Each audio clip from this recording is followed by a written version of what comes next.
Hey guys, welcome back to the channel. So today we have another shop talk video, and today's topic is going to be the time that I had my car keys and some money stolen out of my wallet at the dealership right out of my toolbox. Now before we go ahead and begin, if you guys haven't subscribed to the channel, hit the subscribe button down below and definitely smash the like button because it helps channel out. With that said, let's go ahead and get started on today's video. So before I get into the story, I do want to say that this topic has been brought up because I made a video of why you should lock your toolbox, and I really didn't explain too much as to why I started locking my toolbox when I'm going to lunch or going home or being away from my toolbox for an extended period of time. But I figured I would share the reason why I started doing this, and that's what we're going to be explaining today. So this is kind of, I guess you can say, the primary video to that, because it'll kind of give you an idea of why I do what I do. And let's go ahead and let me tell you the story about what happened. So to get into the story, I worked at the dealership, and this was around 2010, I want to say. I was at work, and my general theory was that I really didn't lock my toolbox. And to be honest with you, there was no reason to lock it because most of the guys that I worked with at this shop, I knew them all. They were really friendly guys. The kind of mechanics that would basically break their back for you if they had to help you out. And I always saw it as, hey, you know what? I like my toolbox at the end of the night, so my tools are safe. But when I go out to lunch or I was going to be gone for a prolonged period of time, I never locked it. And this incident made me change my mind on that theory. And I made a video about locking your toolbox whenever you're going to be stepping away for a while. But either way, guys, I figured I would share to you the story that ultimately changed my mind on locking my toolbox and the whole ordeal.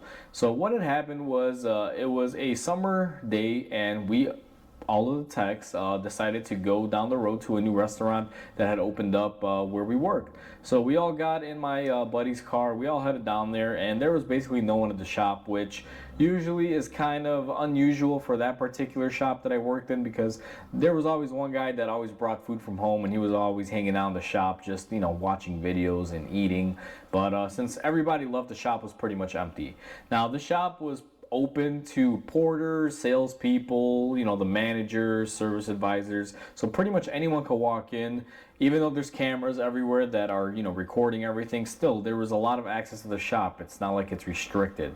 I think just about anyone, including customers, could pretty much walk back there and, gain access to tools or whatever they wanted. So we had all left. We had gone out to lunch. And I remember that I had just taken like $20 and left my wallet and my car keys in my toolbox.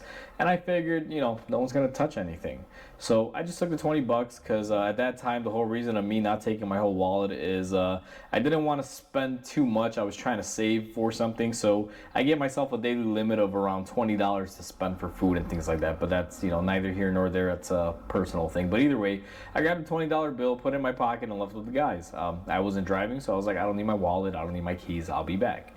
So we go to lunch, and then I come back from lunch.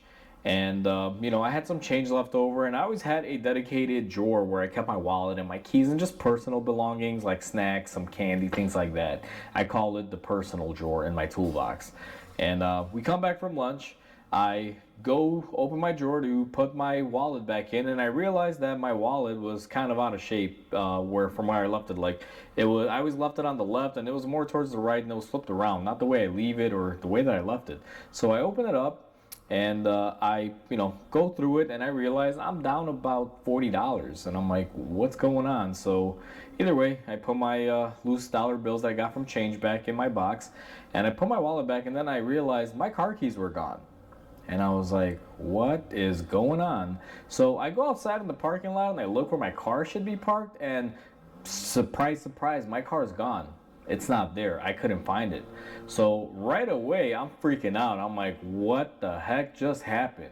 My car's gone. I'm missing 40 bucks. But it was also kind of weird because my wallet was there. You figure they would steal your wallet, if anything, on top of your car keys to take your car.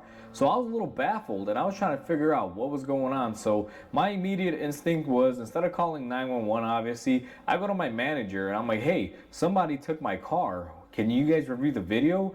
And the manager said, okay, hold on, let's check the video. So upon checking the video, me and the manager saw that while we were all out to lunch, there was a porter that had gone into my toolbox, went through my wallet, took two 20s out of it for a total of 40, and then had grabbed my car keys, and they actually were able to see all this pretty clearly. And even from the parking lot, they got the best camera angle of him getting into my car and just driving away. And right then and there, my manager said, okay, we're going to be calling the police. So they called the local police. They come out there. It was one cop car that came, and then the second one followed, and it was a total of 4 officers. They're all in my manager's office. They're reviewing the video. They took my statement, and I explained to them what's going on. And the manager proceeded to tell me that the porter had gone on lunch and they should be back within an hour. So the cops at that point said, okay, let's do this. We're just going to hang out. Give it about an hour. Let's see if the guy shows back up, because there's no way that, the car would be stolen. There's a possibility, but they also thought that, he would just be bringing it back. Maybe just, took it for the time being. And in that instant, it kind of pissed me off, because I was like, my car is gone. Someone should be out there looking for it. But I proceeded to wait. And my manager's whole mindset on this, on waiting, was that the guy had worked for the company for about 5 years, so it was unlikely that he would do anything like this. But they still wanted to figure out why, and they probably figured he would come back. So we wait, and it was about 20 minutes later.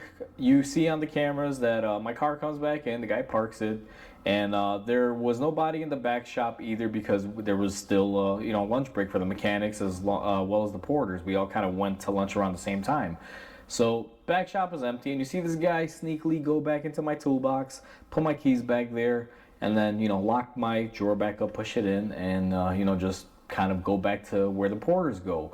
And then right then and there, the cops were like, all right, let's go get him. So we all walk back to where the porters would normally hang out, and they see him right then and there, and they just tell him, turn around, you're under arrest.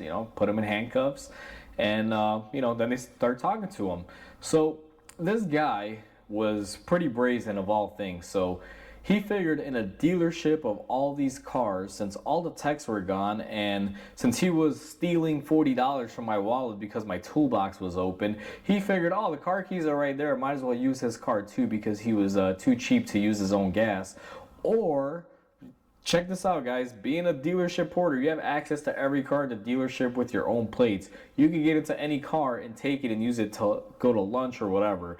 And it's not a hidden thing. Like, we would do this very often. Typically, if we had a customer car we needed to do a test drive on, sometimes we would go, pick up some food really quick, as long as it wasn't something crazy. Or we would just use dealer demo cars, or any dealer car on the lot that had miles on it. We would just take it.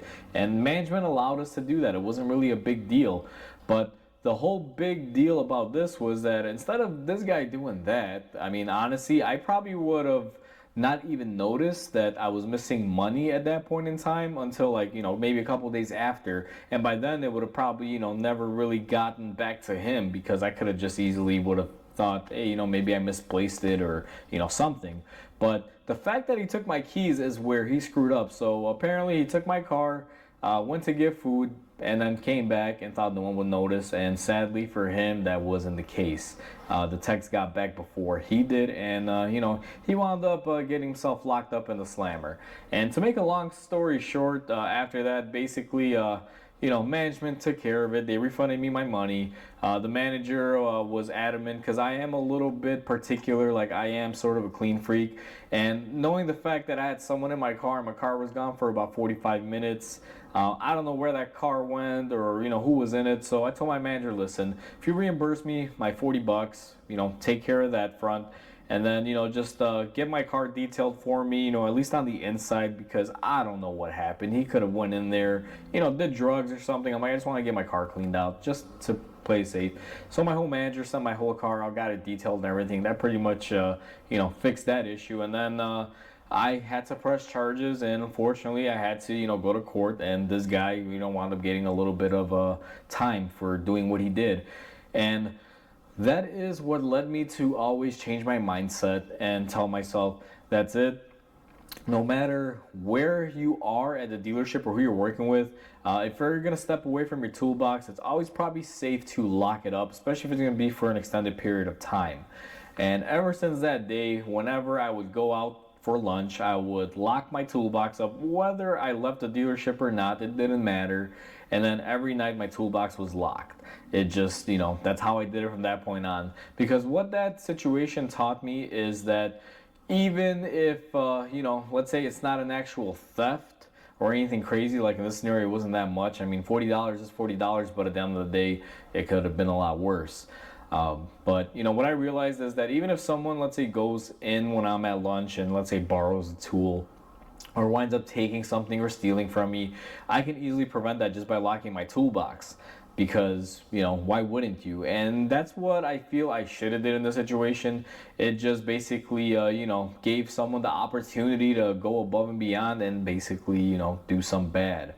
But at the end of the day, I'm glad that my car was back. I didn't lose any money, and the person that was responsible for doing what they did, one, got caught up and was able to show face, and they were able to get rid of him so this wouldn't happen again. And then he also faced his justice for basically theft.